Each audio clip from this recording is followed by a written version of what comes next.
Hello there. Now we're going to be taking a look at how to install a new battery on your motorcycle.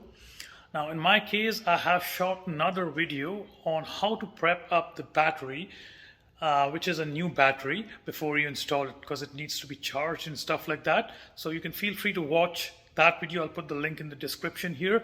And then the next part is very simple. You need to pull the old battery out of your motorcycle and install the new one. Let's get to it. The motorcycle in question here is a Vulcan 2000, and we need to install the new battery on it. For that, we'll be removing the old battery, and for that we'll have to remove this seat,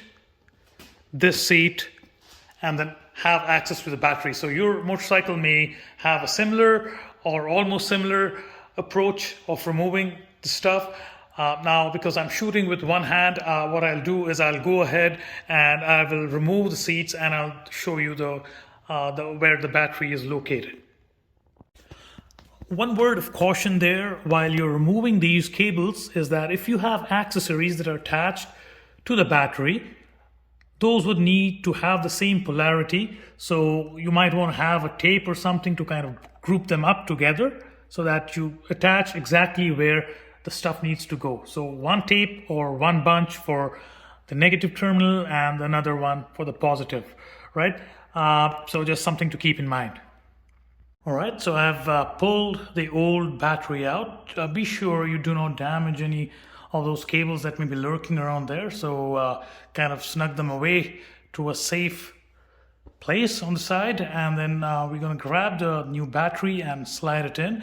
So the positive was on the left side. You see this one is the right terminal, so we'll put the battery exactly in the same way, and the negative comes on the right side.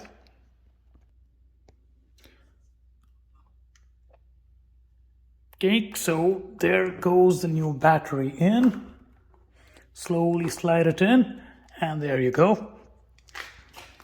Now what you got to do is attach your bike terminals to your battery terminals. So the negative one comes here, the positive one comes here.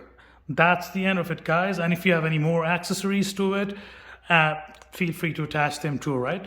I generally attach the positive one first and the negative one later. Thanks for watching, guys. Take care. Bye-bye.